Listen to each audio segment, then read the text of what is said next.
Yeah, we on Boss Talk TV. Shout out to E. He the reason you see me. Front line, you know what I'm saying? It's wicked, wicked, wicked. So you be careful.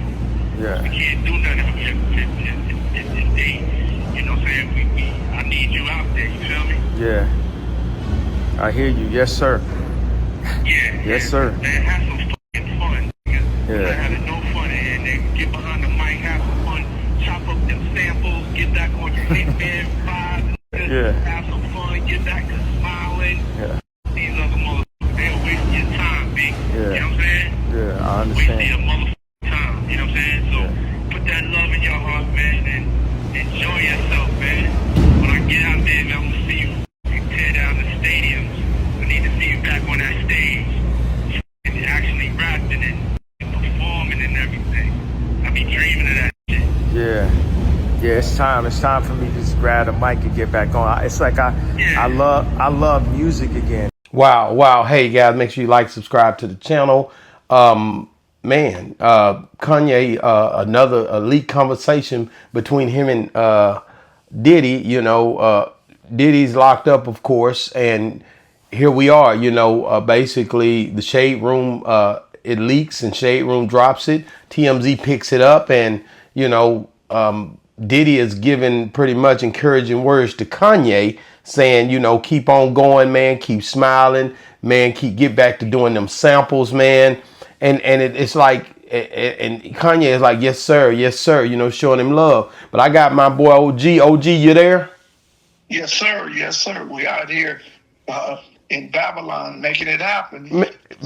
Man, you gotta understand when somebody's locked up, man, and that you get that phone call, or usually they calling out, and they call out, and Kanye sitting there, and he, letting him, vent, letting him say, take that, keep going, and all that, and it's more for, I believe, Diddy than it is for Kanye, because Kanye on the outside, Diddy on the inside, but he's giving Kanye encouraging words, but I really think it's Kanye giving him encouragement on the flip side when you look at it, just because he's saying, hey man, let him feel encouraged to know that somebody's out here for him.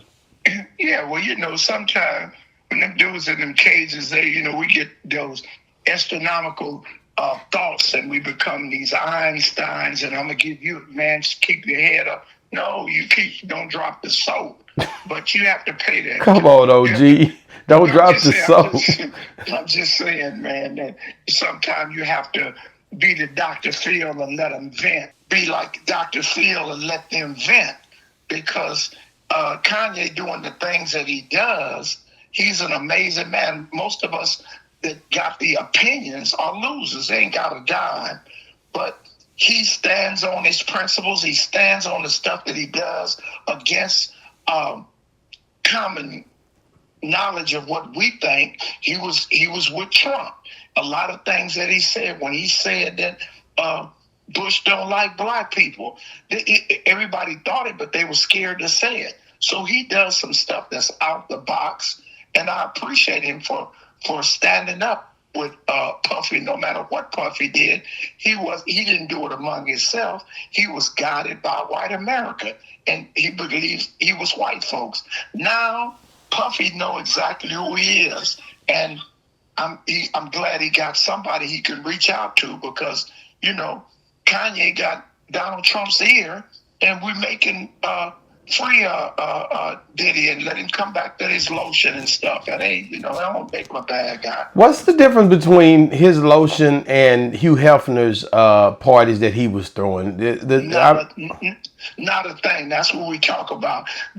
When you talk, when white America says Diddy and the freak-offs, but what about the swinger parties you done had since Abraham? So you've been doing some beastly stuff back. You haven't started this in the 50s and had freak parties all in the mansion, but it was okay as long. And let's go with Harvey Weinstein there. They wasn't just free. They had an island, and when they finished with the girls, they killed them. Wow. But we don't talk about that. But now, Diddy, you don't have no evidence. That's why you ain't seen him in trial or nothing, public opinion. It's nobody that he ever put on a plane, handcuffed, and brought him in. Oh, well, he did this to me. Some girl talking about she came to the party and they drugged her. Well, you shouldn't have been drinking.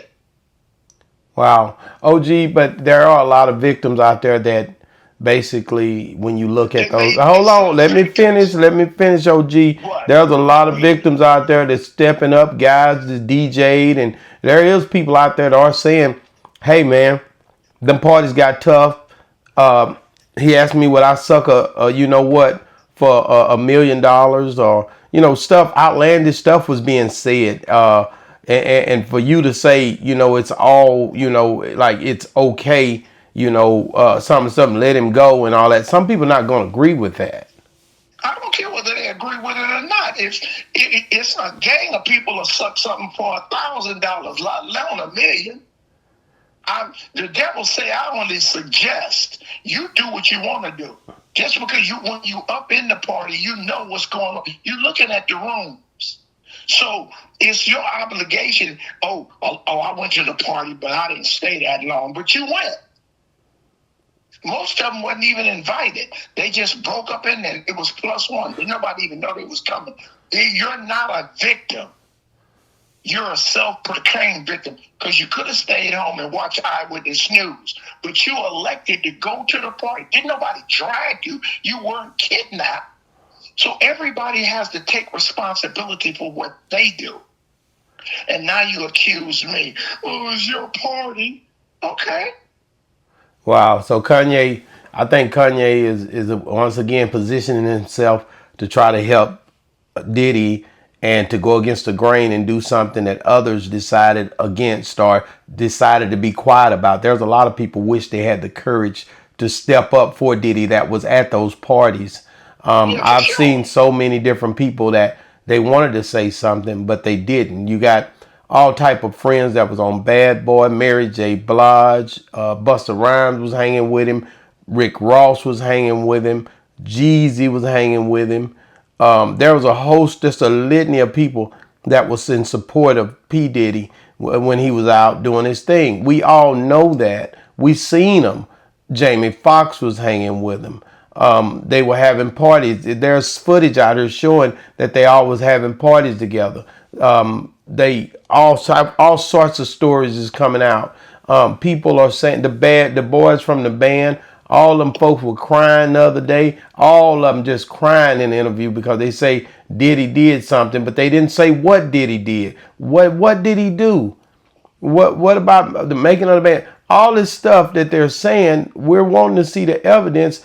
Where's the evidence now? They say Cassie's tape, the one that they got. They saying now the legalities of it.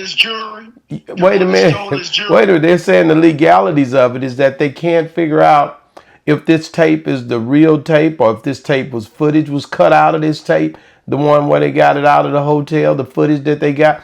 We don't know. There's a lot of inconsistencies there. And I got to ask you something, OG. Just where do you feel this case will be once they start the trial? What will this look like?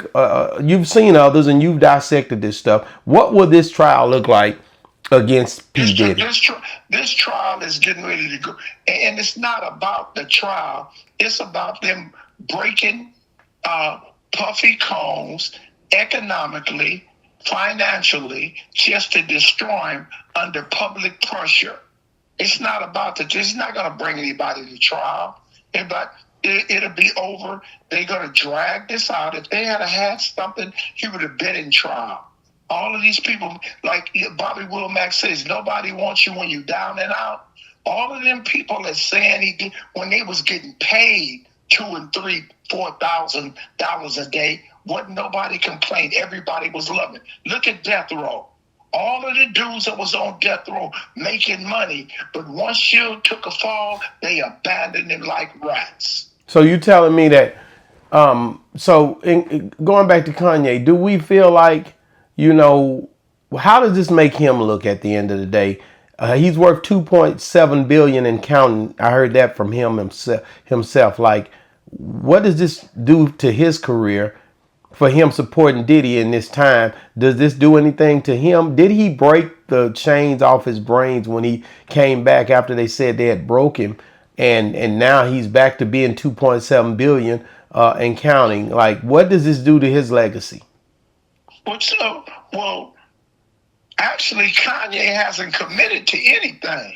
He put out a record and put Shine. He hasn't came on and said free Puffy Combs or any of that, and nobody alleges him at being at a party.